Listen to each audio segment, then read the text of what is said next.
अस्सलामुअलैकुम।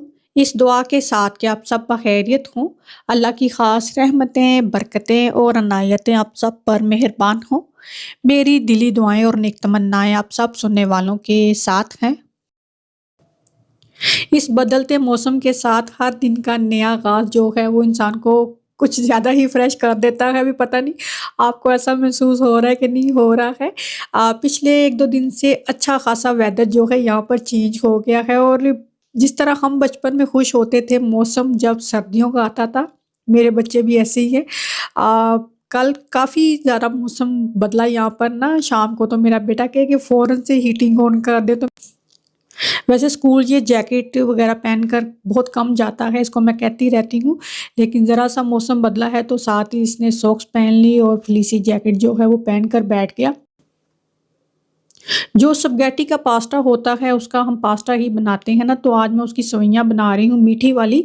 देसी घी में थोड़े से आमंड, पिकान जो हैं वो मैंने ड्राई रोस्ट किए, नहीं देसी घी में डालकर किए तो ड्राई रोस्ट कैसे हो गए, क्या हो गया। और जो सेवइयाँ हैं वो मैंने थोड़ी-सी तोड़ दी हैं, ये इससे ज़्यादा तोड़ी जा सकती थी, ज़रा चूरा-चूरा कर लें। मैंने कहा ये घुल ही ना जाए ना, तो दूसरी तरफ छोटे से कप में आपने देखा दूध में मैंने सैफ़्रॉन डालकर रख दिया है। और पहले मैंने इसमें एवापोरेट मिल्क का एक पूरा कैन डाला, 1 लीटर दूध इसमें डाल दिया और इसमें मैं कंडेंस मिल्क डालकर पका रही हूँ। कंडेंस मिल्क से तो आप चीनी भी डाल सकते हैं, तो इसको हल्की आँच पर मैंने पकाना है। ये अगर तेज़ आँच पर पकाएँगे तो जैसे हम पास्ते को बॉयल करते हैं, तो हल्की आँच पर मैंने इसको इसलिए पकाया ताकि ये अच्छे से गल जाएँ, ये ना हो कि ये फूल जाएँ और दूध जो है वो कम हो जाए तो ये अंदर से कच्ची रहें। तो हल्की आँच पर मैंने इसको पकाया है और यहाँ पर मैं चिकन टिक्का हांडी मसाला बना रही हूँ। इसकी रेसिपी मैं बहुत दफ़ा शेयर कर चुकी हूँ। तो जो मसाला होता है ना, जैसे आज जिंजर गार्लिक अनियन टमाटर योगर्ट डालकर मैंने इसको तड़का लगाया है और साथ में बाद में इसको ब्लेंड कर लिया है। अच्छा, तड़का लगाकर पकाने में और जिंजर गार्लिक अनियन टमाटर को सबको एक साथ ही ब्लेंड करके तो पकाने में बहुत ज़्यादा फ़र्क आ जाता है। तो चिकन टिक्का हांडी मसाला मैंने वैसे भी पकाया हुआ है, लेकिन जो ये तरीका है कि इसको तड़का लगाकर जो मैं पकाती हूँ उससे ये ज़्यादा अच्छा बनता है। ये मेरी अपनी ही क्रिएशन है चिकन टिक्का हांडी मसाला और इसकी रेसिपी मैंने शेयर भी की हुई है। ये बहुत ज़्यादा मज़े का बनता है और सेवइयाँ जो है वो आहिस्ता-आहिस्ता मैंने पकाई हैं, क्योंकि इस तरह की सेवइयाँ मैं पहली दफ़ा पका रही हूँ जो स्पगैटी होती हैं। वैसे आई थिंक मिलती भी होंगी, पाकिस्तान में होती थी ना सेवइयाँ जो पानी में उबाल कर दूध में डालते थे। तो जब ये अच्छे से गल गईं, थिकनेस इसकी सही होगी, तो इसमें जो मैंने दूध में ज़ाफ़रान डाल के रखा था वो चूल्हा बंद करके इसमें डाल दिया, केवड़ा वाटर डाल दिया है। और ये आप किसी भी दावत पर पकाएँ, बहुत अच्छी बनेंगी। बस ये है कि इसको थोड़ा चूरा और कर लें, तो मैंने इसको ज़्यादा तोड़ा नहीं। साथ में मैं पालक गोश्त पका रही हूँ। मैं फ्रोज़न पालक ही पकाती हूँ, तो इसमें मैंने पानी थोड़ा डाल दिया ताकि थोड़ी ग्रेवी जैसी कंसिस्टेंसी हो, बहुत ज़्यादा सूखी हुई पालक ना हो। सेवइयाँ जो हैं जब पक गई हैं तो इसको मैं डिश में निकाल दूँगी और इसको मैंने थोड़ी देर रख दिया ताकि ये थोड़ी-सी ठंडी हो जाए। वैसे इसको ठंडा करके भी खा सकते हैं, गरम-गरम भी खा सकते हैं। ये बहुत ज़्यादा मज़े की बनी। आप चीनी डाल देंगे तो भी ये पक जाएँगी। मुझे लगता है एवापोरेट मिल्क और चीनी की बजाय कंडेंस मिल्क डालकर पकाएँ तो ये ज़्यादा मज़े की बनेंगी। मैं चूँकि घर पर अकेली ही काम करने वाली हूँ, मेरी बेटियाँ भी हैं, लेकिन उन पर इतनी ज़िम्मेदारी नहीं है और ना ही मैं डालती हूँ इतनी ज़िम्मेदारी, क्योंकि वो स्कूल जाती हैं, पढ़ती हैं, तो वो पढ़ाई ही कर लें बहुत बड़ी बात है। जी हाँ, तो घर के सारे काम मैंने खुद ही करने होते हैं, तो मैं अपनी सारी रूटीन को इस तरह से मैनेज करती हूँ कि सारे काम जो हैं वो सही तरह से हो भी जाएँ और भगदड़ ना मचे। चिकन टिक्का हांडी मसाला बन गया तो इसमें हरी मिर्चें, हरा धनिया, कसूरी मेथी डाल दी और चारकोल का इफ़ेक्ट हम इस तरह लगाते हैं कि कोयले को हमने आग पर कोयले को हम दहका लेते हैं और बाद में इसको जिस भी सालन को चारकोल का इफ़ेक्ट लगाना है उसमें डालकर इसके ऊपर ऑयल डाल देते हैं, तो उसका इतना धुआँ नहीं बनता। कोयले को थोड़ा-सा ऑयल पहले ही लगा हुआ था, उसको मैंने अच्छे से जलाया, उसमें से आग जैसे लगी हुई थी ना, तो जब उसको देगची में रखा तो उसको फूँक मार दी कि उसकी जो आग है वो बुझा देनी है, तो फिर उसका धुआँ निकलेगा और वो धुआँ जो है वो आप किसी भी सालन को, हांडी को लगाएँ तो वो बहुत अच्छा चारकोल का इफ़ेक्ट आएगा। वैसे जो हम उसके ऊपर तेल डाल देते हैं उससे वो बुझ सा जाता है उसका धुआं ना। भी ये नेक्स्ट डे है, मंडे मॉर्निंग है, बच्चे जो हैं वो स्कूल चले गए हैं और मैं अपने लिए आज आलू के पराठे बनाकर, पराठे नहीं पराठा बनाकर मैं खाने लगी हूँ। अपने लिए चाय जो है वो मैंने बनाई है और इस चाय में मैंने ना कंडेंस मिल्क डाल दिया क्योंकि मैंने सवैयाँ बनाई थी तो थोड़ा सा कंडेंस मिल्क पड़ा हुआ था तो मैंने वही डालकर चाय बनाई। बहुत मज़े की चाय बनी। अच्छा जी, एक और खूबसूरत दिन का आगाज़ हम कर चुके हैं अल्हम्दुलिल्लाह। आज है मंडे का दिन और आज सुबह के 10:30 बजे हुए हैं, 9 नहीं बजे हुए, बच्चे स्कूल चले गए हैं। कैसर जो है कैसर और ईमान जो हैं वो मुल्क से बाहर गए हुए हैं तो मैं और बाकी 3 बच्चे घर पर हैं। बुरहान, मेरा बेटा बुरहान और दुआ चले गए हैं स्कूल। फजर जो है वो छुट्टियों पर है। तो आज है मंडे का दिन। लकीली आज बहुत अच्छी धूप लगी हुई है और अभी हम ये कह सकते हैं कि इस वक्त जो धूप है ना उससे हमारा कोई लेना देना नहीं है क्योंकि अभी जो धूप है वो ऐसी नहीं है कि हम बाहर जाकर बैठ सकें। लेकिन ये है कि मैंने कपड़े बाहर धूप में सूखने के लिए डाल दिए हैं। आज के मेरे कौन कौन से काम हैं जो मैंने करने हैं, तो मैंने ये फ्रिज साफ करनी है, दूसरा मैंने वो डीप फ्रायर है वो साफ करना है और होपफुली ये जो अंडर द कैबिनेट लाइट है अगर मैं इनको चेंज कर सकी तो मैं करूँगी क्योंकि लाइट जो है वो आ गई हुई हैं तो इनको अगर मैं चेंज कर सकी तो कर लूँगी, वरना कैसर आएंगे तो वो करेंगे। बाहर स्कोरल आ गई हुई है, चली गई है, इससे पहले कि मैं उसको कुछ डालती खाने के लिए वो चली गई है। और अच्छा, मुझसे किसी ने कहा कि ये जो कैबिनेट है ना ये वाली, ये उधर जो कैबिनेट कलर है वो हमने ऐसा कलर करना था, ये देखिए जैसा ये ग्रे कलर है ना ऐसा ही हमने करना था। लेकिन ये है कि वो जो कैबिनेट है ना वो जो उसकी बाहर का सरफेस है वो थोड़ा सा ना डिफरेंट सा है, उसको या तो सैंड करना पड़ेगा। तो सैंड करने के लिए ये है कि जो आई थिंक इलेक्ट्रॉनिक सैंड जो है उससे वो सही से होगा, जो मैनुअल सैंड है उससे तो वो नहीं होगा। तो थोड़ा लेंथी प्रोसीजर है तो होपफुली नेक्स्ट समर जो है हम इसको कंप्लीट कर लेंगे। अभी तो है ऑटम, तो ऑटम कलर मैंने पहन भी लिया हुआ है अल्लाह के फजल से। आज मैंने पकाना क्या है, आज मैंने फ्राइड चिकन बर्गर बनाना है। तो चिकन को मैंने अभी मैरिनेट करके रखूंगी, 2-3 घंटे बहुत है फ्राइड चिकन के लिए मैरिनेशन के। तो फिर आज का मैं काम जो है वो शुरू करने लगी हूँ। पहले मैं ये बर्तन जो है वो उठा लूँगी। अच्छा, मुझे अक्सर ये कमेंट आता है कि मैं प्रेग्नेंट तो नहीं हूँ, तो आई एम नॉट प्रेग्नेंट। थोड़ा सा फर्क जो है वो आपको पड़ ही जाता है जब आप जिम नहीं ना जाते। तो मैं जैसे पहले भी बता चुकी हूँ कि मैं जिम जाती थी तो उससे मुझे काफ़ी ज़्यादा फर्क पड़ता था। तो अभी नहीं आप जा रहे तो भी फर्क पड़ेगा, लेकिन उस तरह से मुझे नहीं मैं मोटी हुई जिस तरह से मैं हो सकती थी। तो ज़्यादा पेट जो है इसको तो थोड़ा सा होता ही है ना, जब आप एक्सरसाइज करते हैं तो पेट पर सबसे ज़्यादा उसका इफेक्ट होता है और वो सही रहता है। तो आहिस्ता आहिस्ता मैं इसको सही कर लूँगी, मुझे पता है कि इसको मैंने कैसे सही करना है। बर्तन धोने के बाद मैंने कौन सा काम करना है, बर्तन धोने के बाद मैंने चिकन जो है उसको मैरिनेट करके रखना है और फिर मैंने ना फ्रिज जो है उसको साफ करना है। अब मैं फ्रिज का बार बार क्यों कह रही हूँ कि ये कोई तो आएगी कि फ्रिज साफ करनी है, फ्रिज साफ करनी है। फ्रिज को आज मैंने धोना है। पहले मैं इसकी शेफ जो है उसको वैसे साफ कपड़े से ना वेट साफ कपड़े से साफ कर लेती थी, लेकिन आज मैंने सारी इसकी शेफ निकाल के धोनी है तो उसको लगना है थोड़ा सा टाइम।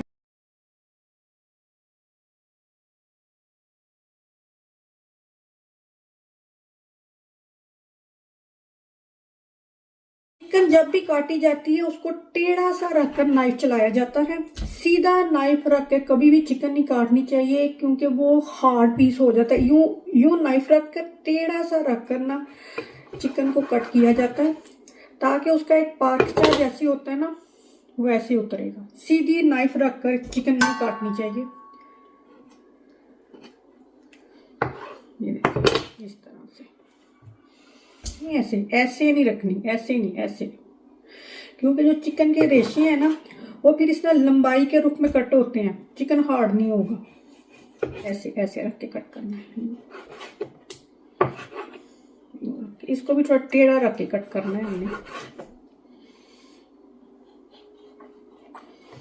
फजर जो है वो फ्राइड चिकन बर्गर नहीं खाती है, उसको चिकन टेंडर पसंद है, तो उसने कहा मेरे लिए वो बना दिए जाएँ, तो मैंने थोड़े से वो बना दिए हैं। बाकी मैं फ्राइड चिकन बर्गर बनाऊँगी जो कि मेरे बेटे को काफ़ी पसंद है। ये उन लोगों के लिए है जो नए हैं किचन में या कुकिंग में, उनके लिए है।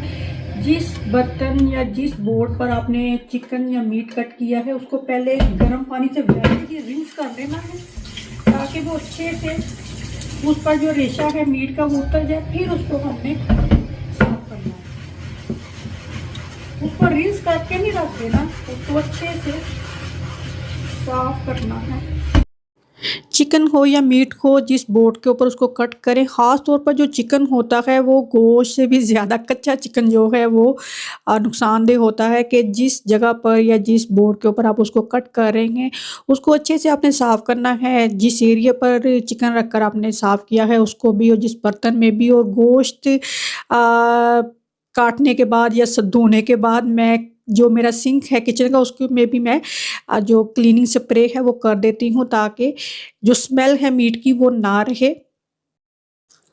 फ्राइड चिकन की बहुत ज़्यादा रेसिपी हैं, लेकिन यकीन जानिए basic is always the best.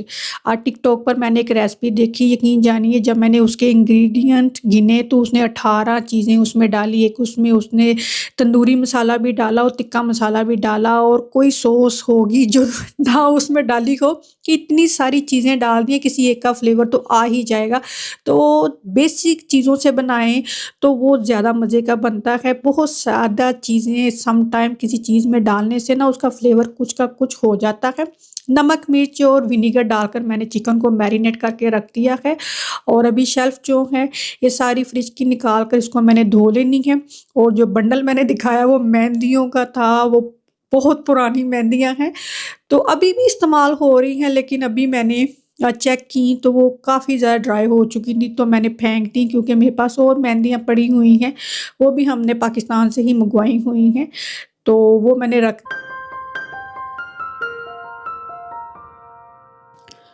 मुझे याद है बचपन में जब हमारे घर में इस तरह फ्रिज की सफाई होती थी तो सारा घर जो है वो स्टैंड बाय पे लग जाता था। स्कूल से वापस आते थे तो अल्लाह जन्नत नसीब करे मेरी पुप्पो, वो जनाब फ्रिज की जो है सफाई हो रही है, फ्रिज बंद है और सारी उसकी शेल्फें निकली हुई हैं, और पूरे जो सहन है उसमें खलारा पड़ा हुआ है फ्रिज की चीज़ों का, वो धुल रही हैं, चारपाई बिछाई है उसके ऊपर, उसकी शेल्फ़ें जो हैं वो 2-2 कर रखी जा रही हैं, और सुबह से ये काम शुरू होता था और शाम तक ये काम चलता था। और मैंने ये काम जो है टाइम देखकर शुरू किया कि मैंने इसको आधे घंटे में ख़त्म करना है, तो मुझे 50 मिनट लग गए।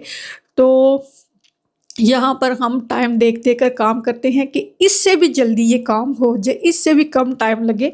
तो पहले मैंने सारी शेल्फ़ जो हैं वो साफ़ की, जो पूरी फ्रिज का डोर था उसको पहले वेट कपड़े से, फिर ड्राई कपड़े से साफ़ किया, तो फिर मैंने वो चीज़ें उसमें रखी, और अभी एक-एक शेल्फ़ करके मैं निकाल रही हूँ, क्योंकि फ्रिज में काफ़ी ज़्यादा चीज़ें हैं तो मैं बाहर नहीं रखूँगी। पहले मैं सारी चीज़ें बाहर निकाल के फ्रिज बंद करके साफ़ करती थी। फ्रिज बंद करके ही मैंने इसका डोर साफ़ किया है, और फ्रिज बंद करके ही मैंने इसकी दीवारें सारी साफ़ की हैं, क्योंकि डोर जो है वो थोड़ी देर खुला रहना है, अदरवाइज़ ये फ्रिज ऑन होकर आप फ्रिज साफ़ करेंगे तो फ्रिज का कंप्रेसर ख़राब होने का डर होता है। फजर ने कहा है उसने आलू खाने हैं पराठे के साथ। मैंने कहा मैं आलू वाला पराठा बना देती हूँ, आलू पड़े हुए थे तो मैंने कहा मैं आलू वाला पराठा बना देती हूँ, तो फजर ने कहा नहीं, आलू की सब्ज़ी पराठे के साथ खानी है। तो पहले मैं ऐसे ही सारी चीज़ें फ्रिज में से निकाल कर फ्रिज साफ़ कर लेती थी, तो अक्सर कोई चीज़ जो है वो ख़राब हो जाती थी। तो फिर मैंने सारी चीज़ें नहीं निकाली, शेल्फ़ निकाल कर मैंने धोकर सारी फ्रिज साफ़ की, बाहर से भी साफ़ कर दी, फ्रीज़र को भी बाहर से अच्छे से साफ़ कर दिया है, और फजर महारानी के लिए आलू पक रहे हैं, और साथ मैंने दूध जो है वो उबलने के लिए रख दिया है, क्योंकि मैंने जाग लगाना है। पहले मैं काफ़ी ज़्यादा दूध, ये पूरी 1 गैलन 2 ढाई लीटर इसमें दूध है, तो इसी का मैं जाग लगा देती थी, तो वो दही जो है ना वो ज़्यादा इस्तेमाल नहीं होता था, और चूँकि मैं मलाई इसकी उतारती नहीं हूँ तो ऐसे ही मैं इसका जाग लगा देती थी। मुझे लगता है इसके ऊपर मलाई रहने से ना, या तो उसी वक़्त दही इस्तेमाल हो जाए, लेकिन अगर कुछ दिन मलाई ऊपर रहेगी उसका रंग चेंज होना शुरू हो जाता है, इसका लॉजिक मुझे भी नहीं पता। तो फिर मैं अभी अ, थोड़ा-सा ही जो दही है उसको जाग लगाती हूँ और इस पर से मलाई जो है वो मैं उतार लेती हूँ। आलू में अगर थोड़ा-सा इस तरह से ग्रेवी सी हो, थोड़ा-सा एक्स्ट्रा ऑयल हो तो मुझे लगता है आलू ज़्यादा अच्छे बनते हैं। बहुत कम ऑयल में आलू पकाएँगे तो मुझे लगता है वो इतने अच्छे नहीं बनते। ऑयल खाने की, घी खाने की ज़रूरत नहीं है। देसी घी खा सकते हैं जैसे कि मैं पराठा बना रही हूँ। अदरवाइज़ आलू के ऊपर अगर आलू में अगर आपने ज़्यादा कुकिंग ऑयल डाल दिया है तो उसको जब पक जाए तो निकाल दें। अभी मैं पराठा बना रही हूँ फ़जर के लिए, उसने पराठे के साथ ही आलू खाने हैं। फ़जर मर्ज़ी से ही रोटी या सालन या पराठा या कोई ऐसी चीज़ मर्ज़ी से ही खाती है, तो वो जब कोई ऐसी चीज़ कहे मैंने खानी है तो मेरी कोशिश होती है मैं फ़ौरन से इसको बना दूँ इससे पहले कि इसका मूड चेंज हो जाए और इसका जी ना चाहे। तो फिर मैंने कहा फ़ौरन ही इसको मैं पका कर देती हूँ खाना, ये तो खाए ना पहले।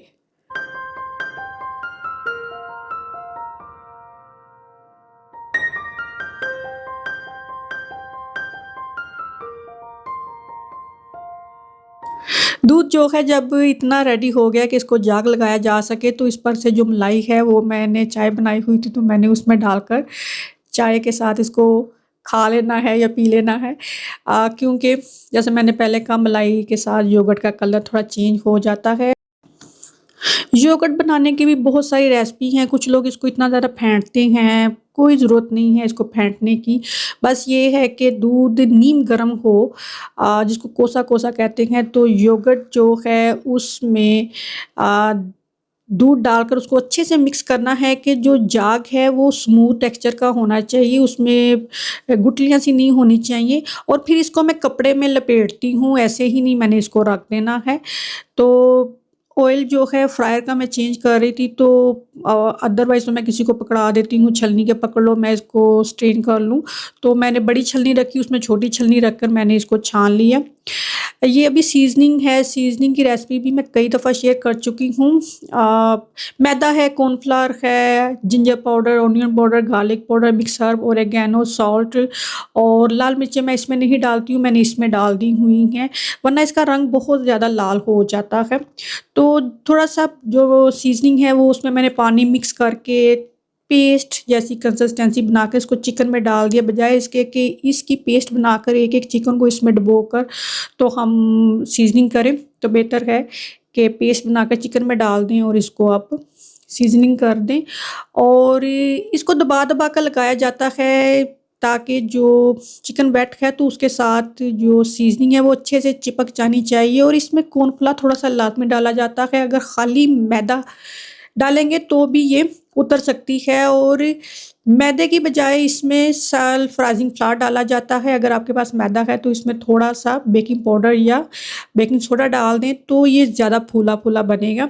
अदरवाइज़ ये फ्लैट ही रहेगा जिस तरह से बाज़ार का होता है वो सेल्फ राइज़िंग फ्लावर डालते हैं या मैदे में वो बेकिंग पाउडर या बेकिंग सोडा डाल देते हैं और ये देखें जी अ, चिकन टेंडर मैंने अलग कर ली और फ्राइड चिकन जो है वो तैयार हो गया है। ऐसे खाने घर पर बनाने वर्थ होते हैं, बाज़ार से 1-2 बर्गर लाकर खाने में ना कोई वो मज़ा नहीं आता है। हम जब तक 3-4 बर्गर ना खाएँ तो हमें पता ही नहीं चलता कि हमने कुछ खाया है। आज की छोटी-सी बात, जिस तरह हम हर खाना उसके पूरे लवाज़मात के साथ खाते हैं, इबादत को भी उसके पूरे लवाज़मात के साथ किया करें। जब नमाज़ पढ़ते हैं तो ये मत देखा करें कि मैंने मेकअप वाटरप्रूफ़ किया हुआ है, मेरी नेल पॉलिश वाटरप्रूफ़ है, ये सब बातें फ़र्ज़ी हैं। नमाज़ अदा करते वक़्त ताज़ा वज़ू करके नमाज़ अदा किया करें, आपको भी सवाब होगा। अपना और अपनों का बहुत सारा ख़्याल रखें। अल्लाह हाफ़िज़।